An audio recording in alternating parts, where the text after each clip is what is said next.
general, like that came as a surprise to New Orleans. They don't have regular exchanges, and a lot of people are interpreting that as and speculating that that is an indication that Zion doesn't want to be there. And I have heard that there are people around Zion who believe he's too big of a star for New Orleans, that he needs to go someplace else. What's going to be very interesting is New Orleans wants to, in spite of all that, they absolutely have to re-sign him. He's a number one pick.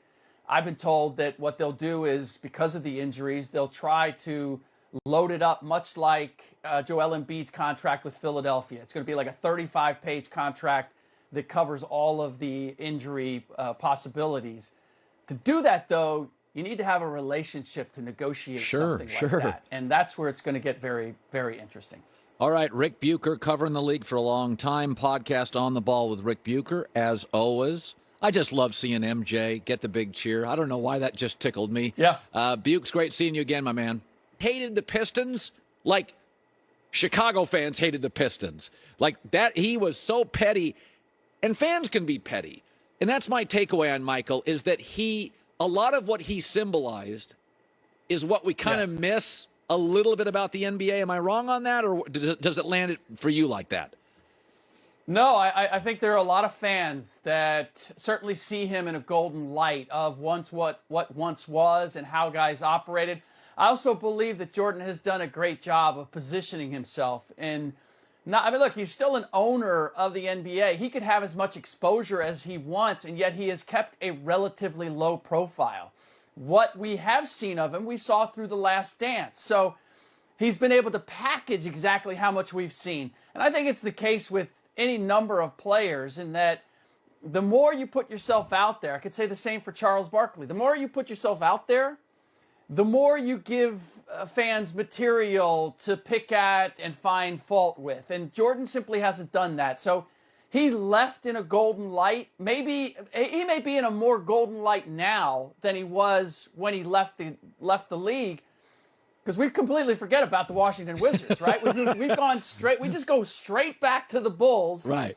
Thanks in part to The Last Dance, but thanks in part because Jordan has maintained that low profile and has created that brand, and he's allowed it to speak for itself. But I do believe you're right. Like, Cleveland fans have every reason not to like Michael Jordan. Yet they're like, but we like what you represent. Yeah. So Clutch Sports, it's whenever people don't get what they want, big rich people or public figures, they go to the press. And so now, the Clutch Sports people wanted to trade at the deadline. They didn't get it. And now, story comes out, they're not happy with Rob Pelinka. And I'm sure for a second there, I thought you were talking about yourself, Colin. But go ahead. And I'm sure the Lakers, by the way, are feeding their media people. They want stuff out. So your takeaway on the fact that LeBron and his people are not happy with the Lakers front office. What's your take? Not surprised, but this is part and parcel that comes with working with Clutch Agency, and GMs will not say it publicly. They're even a little scared to say it privately, but this is one of the reasons why they are reluctant. They know the talent that the Clutch Agency has, but they know the price that comes with it, which is they're a little bit like the black Spider-Man suit. They want to get in on everything, and they want to control everything. And so this is not a surprise, and everybody knows that if you're going to work with LeBron and you're going to work with his people, if things go sideways, it's going to fall on you, even if you are doing what they are asking you to do. So this comes as no surprise, and I would say it ties in with the idea of who's going to go after LeBron when he's looking to move on and play with Bronny 2.5 years from now. Yeah. Is the price that you're going to have to pay to deal with Clutch, and let's make no mistake, LeBron is a high-maintenance player. Yeah. He's always been worth it, but there's no question. There's a high price tag that comes with that, and not just in salary. Our team's going to be willing to do that. Yeah. I will tell you, I can't tell you how many GMs I've talked to about various players that they were interested in. Ben Simmons, for example. And it was, I got to be careful how I do this, because I'm going to have to deal with Clutch either with this player, or they may have one of my own players, and that can be a difficult relationship. there's people that will say, hey, that's what your agent is supposed to be. He's supposed to be difficult. He's supposed to be demanding. But there's a way to find that middle ground where people aren't reluctant to work with you because of the demands that you make. You know, it's interesting. I heard this quote. LeBron said, "I'm not. Don't close the door on Cleveland." And my takeaway is, well, Cleveland's got all these young players. They're all ascending. They're fun. They can score. I'm not saying the door.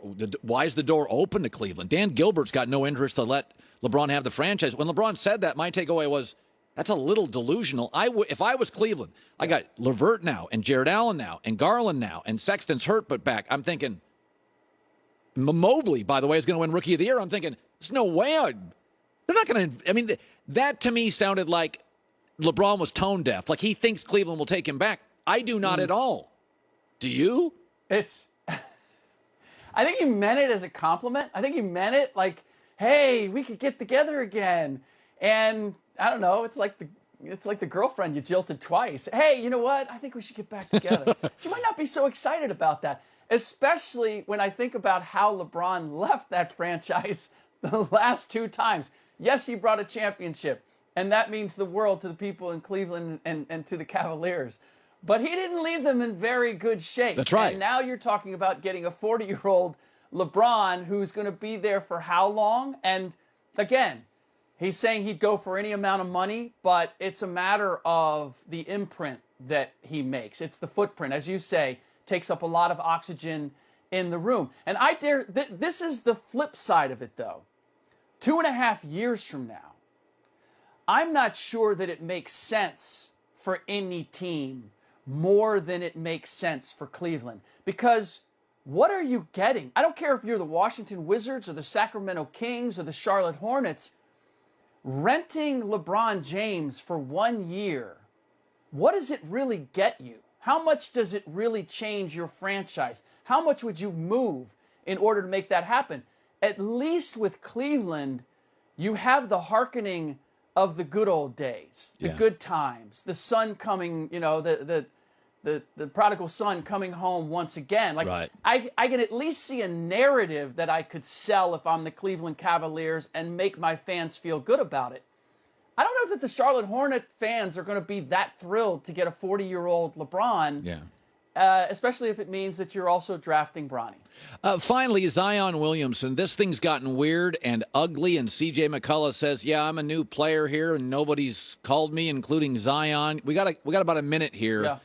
That seems like he is just completely Zion's disengaged from the franchise. That's my read on it. What, is that true? That's what I've been hearing for the last couple of months. He is rehabbing up in Portland. He hasn't been communicating with the